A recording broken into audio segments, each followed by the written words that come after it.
Salut Pierre. Salut Marie-Juliette. Alors la dernière fois on a parlé de l'albatros, qui est cet immense oiseau qui sillonne les mers du sud, les mers antarctiques notamment. Et là on va s'intéresser à un autre oiseau qui est assez impressionnant de par son physique, mais qui vit dans des milieux qui n'ont rien à voir, puisque on le retrouve surtout dans les forêts tropicales d'Amérique du Sud et en particulier l'Amazonie, c'est le toucan.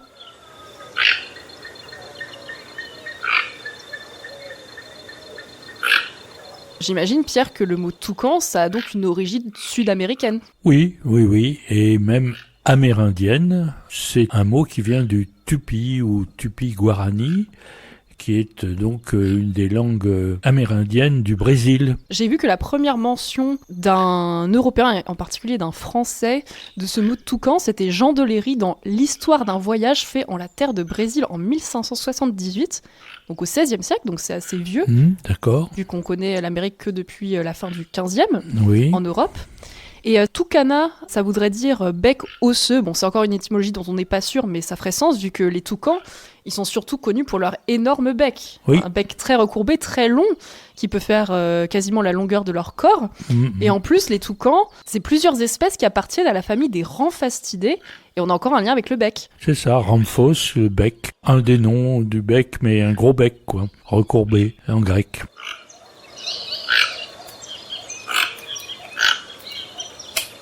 Et dans cette famille, il y a 5 genres et 47 espèces. Et en fait, les toucans, ça représente 2 genres. Et on a aussi d'autres petits oiseaux, beaucoup plus menus, mais qui ont aussi un énorme bec.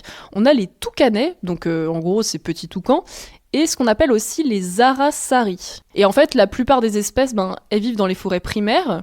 Il y en a quelques-unes qui sont en montagne, mais ce qui est sûr, c'est que l'ensemble vit en Amérique du Sud, du Mexique jusqu'à l'Argentine. Alors, la plus connue des espèces de toucans, c'est le Ramphastos toco. Voilà, c'est celui qui est dessiné dans notre livre. Le toucan toco. Que j'ai dessiné même, toucan toco. Et j'imagine que toco, ça vient aussi de toucan. Oui, je pense que c'est le même mot. Donc on aurait une sorte de répétition, c'est quelque chose qu'on a vu assez souvent dans nos domaines d'ailleurs. Oui. Le nom de genre et le nom d'espèce qui se répètent. Pléonasme. C'est assez intéressant puisque en fait le toucan toco en plus c'est l'espèce un peu phare des toucans, tu sais, c'est la fameuse espèce avec le dos noir, le dessus de la tête noire et le reste blanc et ce fameux bec recourbé orange. Avec une grosse tache au bout. Oui, exactement, et avec ce maquillage un peu bleu autour des yeux, et c'est cette espèce qu'on retrouve très souvent dans les zoos par exemple. Donc c'est un peu le toucan de base, le toucan commun. Voilà, c'est le toucan des toucans. Voilà, c'est ça. Il y a une autre espèce qui est assez connue, on la voit souvent dans les zoos ou sur les cartes postales. En tout cas en Europe, évidemment, c'est une espèce qui est beaucoup plus vue à l'état naturel, par exemple au Costa Rica. C'est le toucan arc-en-ciel, qu'on appelle aussi toucan en bec de quille ou de carène. Et en fait, c'est un toucan qui est également noir sur le dessus, mais qui a plutôt le reste du plumage au niveau de la tête, au niveau du ventre, qui est jaune. Et avec un bec beaucoup plus coloré, il est vert, rouge et bleu.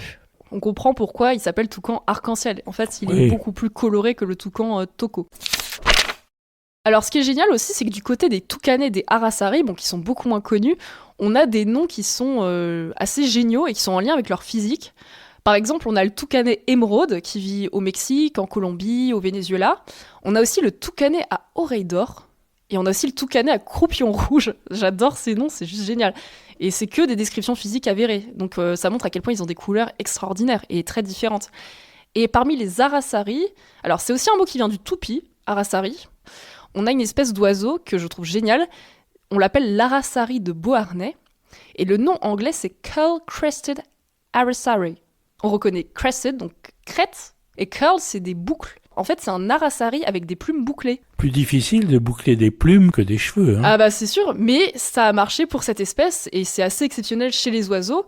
Alors, pourquoi arasari de Beauharnais ? Alors, j'ai pas trouvé d'explication, mais c'est vrai que ça me fait un peu penser, tu sais, à l'impératrice Joséphine de Beauharnais, qui vivait fin 18e, début 19e siècle, à une époque où les boucles sur la tête, c'était très à la mode chez les hommes comme chez les femmes. Donc c'est mon interprétation personnelle de ce sens. Je sais pas ce que tu en penses. Il faut trouver la publication originelle. Exactement. Celui qui a désigné, c'est ce que je recherche en permanence, moi, dans mes travaux étymologiques, la publication où quelqu'un dit « je nomme ainsi telle réalité ». Sachant qu'on a vu que pour Linné, certains animaux... Linné ne le dit pas toujours, loin voilà. de là. Et puis, c'est devenu obligatoire d'ailleurs. Les scientifiques, maintenant, on exige absolument que dans une publication qui nomme pour la première fois une réalité, le mot soit motivé et expliqué. Ça fait totalement sens, effectivement. Ouais. Alors pour s'intéresser maintenant au toucan dans la culture populaire, alors le toucan c'est aussi le nom d'une constellation. Donc il y a évidemment, tu sais, plein d'animaux qui ont donné leur nom constellation. Oui, sans doute de l'hémisphère sud. Là, exactement, c'est une constellation de l'hémisphère sud. Forcément, c'est logique. D'où il est originaire, l'essentiel de l'Amérique est dans l'hémisphère sud, en tout cas l'Amérique du Sud. Alors ce qui est génial aussi, Pierre, c'est que la bière irlandaise Guinness, alors elle a pour symbole principal la harpe, mais à partir des années 40, elle a fait appel à des animaux exotiques, et notamment aux toucans. Et ça me rappelle un peu ce que tu disais avec Marc sur le pélican. Oui, la bière Pelforth qui s'appelait la bière Le Pélican au départ. Oui.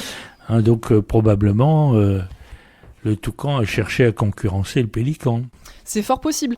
Et en fait, le symbole principal, c'est un toucan qui porte 2 pintes de Guinness sur son bec. Donc il y a vraiment une histoire d'abondance. Je me suis d'ailleurs demandé si ça pouvait pas représenter un peu une corne d'abondance à l'envers, son bec recourbé comme ça. On a vraiment cette forme inversée. C'est osé. Mais l'histoire ne le dit pas, malheureusement. Par contre, ce que je sais, c'est qu'il y a eu un slogan qui a été créé dans les années 40. C'est « Toucans in their nests agree, Guinness is good for you. Try some today and see what one or two can do. » Alors, si on traduit, c'est « Les toucans dans leur nid en conviennent, la Guinness vous fera du bien. Essayez-en aujourd'hui et constatez ce que peut faire une bière ou deux. » Et en fait, toucan, si tu décomposes, ça fait « chew » et « can ». Donc c'est « deux » et « peuvent ». Donc en fait, t'as un jeu de mots avec « toucan » et « deux » et « peuvent ». Je vois ça. Voilà. Est-ce que c'est ça qui a motivé l'utilisation du toucan ou est-ce que c'est à partir du toucan qu'ils ont fait ce slogan ? On ne le sait pas. Mais aujourd'hui, le toucan, c'est vraiment le symbole de la Guinness après la fameuse harpe. Et pour ce qui est de la culture populaire, plus en lien avec les enfants, le toucan, il a aussi inspiré les jeux vidéo. J'imagine que tu connais Pokémon ?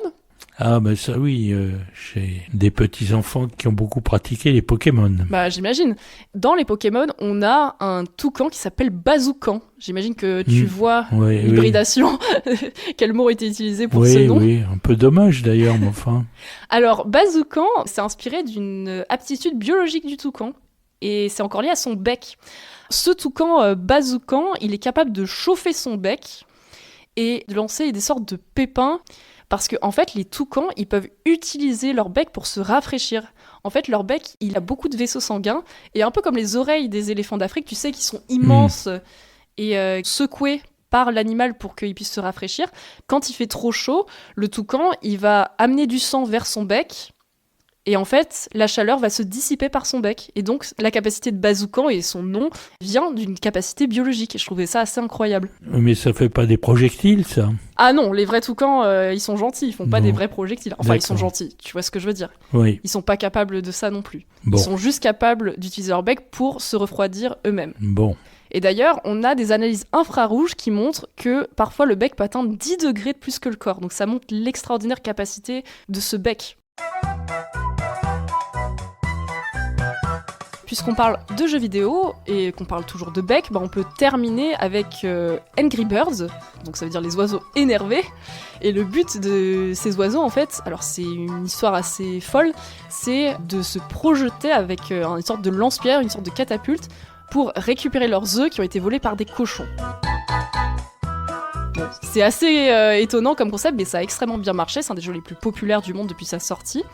Et dans les différents oiseaux qui ont différentes capacités, il y a un toucanet émeraude, et oui, qui s'appelle Hal, et qui est utilisé comme boomerang. C'est-à-dire que quand on le projette, il peut revenir dans le sens inverse. Et c'est très pratique pour atteindre des lieux assez inaccessibles par les autres oiseaux. Et en fait, ce qui lui sert de projectile, c'est son bec ouvert. Donc là, on a encore la puissance du bec du toucan, et ça montre l'importance de cet organe qu'on a retrouvé dans son nom scientifique Ramphastos.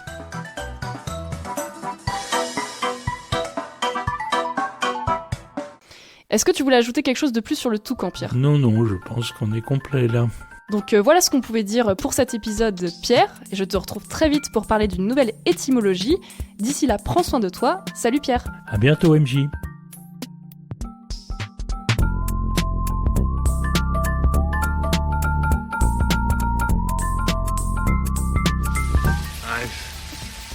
seen things you people wouldn't believe.